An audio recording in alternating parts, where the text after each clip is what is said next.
Imagine que demain, tout le monde devienne millionnaire.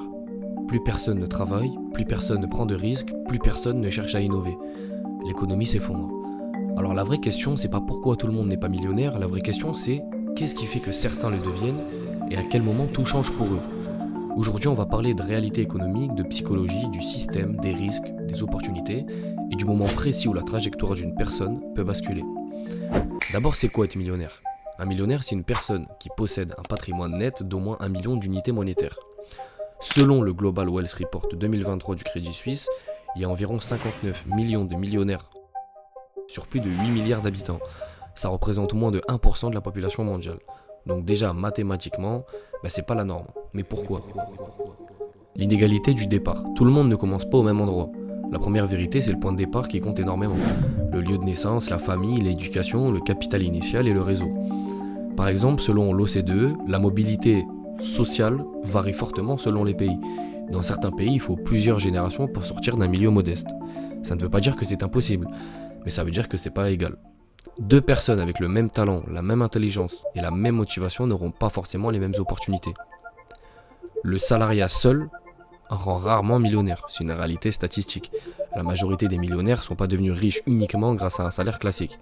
Selon le rapport 2022 de la société de recherche WealthX, la majorité des personnes très fortunées ont créé leur richesse via l'entrepreneuriat, l'investissement ou la détention d'actifs. Mais pourquoi ? Parce que le salaire est plafonné par le temps. Tu échanges ton temps contre de l'argent. Et le temps, il est limité. Alors que quand tu as une entreprise, elle peut croître sans limite théorique. Un investissement, il peut générer des intérêts composés. Un actif, il peut prendre de la valeur même quand tu dors.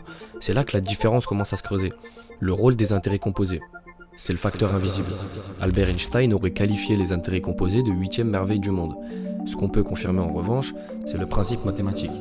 Si tu investis 10 000 euros avec un rendement annuel de 8%, au bout de 30 ans, tu dépasses 100 000 euros sans avoir ajouté d'argent. C'est la puissance du temps. La majorité des millionnaires le deviennent sur le long terme, pas du jour au lendemain. Selon une étude de Fidelity Investment, environ 88% des millionnaires sont self-made, mais beaucoup ont mis plusieurs décennies à y arriver. Donc le changement, ça se fait pas en un moment spectaculaire, il se fait progressivement. Le risque, c'est ce que beaucoup évitent.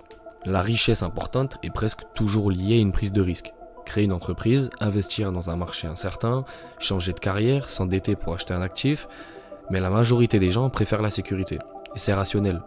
Le risque, il implique la possibilité de perdre aussi.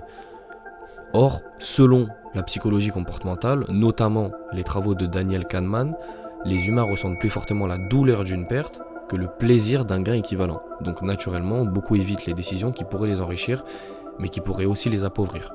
C'est un facteur clé. Le système économique lui-même. Notre système économique est basé sur la valeur créée. Plus tu crées de valeur à grande échelle, plus tu peux générer de richesse. Prenons un exemple historique. Jeff Bezos, il n'est pas devenu milliardaire parce qu'il travaille plus dur qu'un médecin ou qu'un ingénieur. Il est devenu milliardaire parce qu'il a construit Amazon. C'est une entreprise qui sert des centaines de millions de clients. L'échelle change tout. Un salarié, il impacte une entreprise, mais un entrepreneur à grande échelle, il impacte des millions de personnes. La richesse suit l'impact mesurable dans le système. La discipline aussi joue énormément. La discipline a plus d'impact que l'intelligence. Beaucoup pensent que les millionnaires sont forcément plus intelligents. Les données ne confirment pas ça comme facteur déterminant principal. Ce qui revient souvent dans les études sur la réussite financière, c'est surtout la gestion du risque, la discipline, la vision long terme, la capacité à supporter l'incertitude et la tolérance au délai de gratification. Ça, ce sont des comportements, c'est pas des talents innés exceptionnels. Beaucoup parlent de facteur chance. Il existe. Ignorer la chance, ça serait malhonnête. Être au bon endroit au bon moment, rencontrer la bonne personne, lancer un projet au bon cycle économique, mais la chance seule ne suffit pas. Il faut être préparé pour la saisir. Comme le disait Sénèque, la chance, c'est ce qui arrive quand la préparation rencontre l'opportunité. La vérité dans tout ça, tout le monde n'est pas millionnaire parce que les points de départ sont inégaux, ou que la majorité choisit la sécurité plutôt que le risque, ou que peu de gens possèdent des actifs à grande échelle, ou que les intérêts composés demandent du temps. C'est pas une question de mérite moral, c'est pas une question de bon ou mauvais, c'est une combinaison de structures économiques, de comportements humains et de décisions stratégiques prises sur des décennies. La vraie question n'est pas pourquoi je suis pas millionnaire, mais qu'est-ce que je possède aujourd'hui et qui peut croître indépendamment de mon temps. Et c'est peut-être là que tout commence.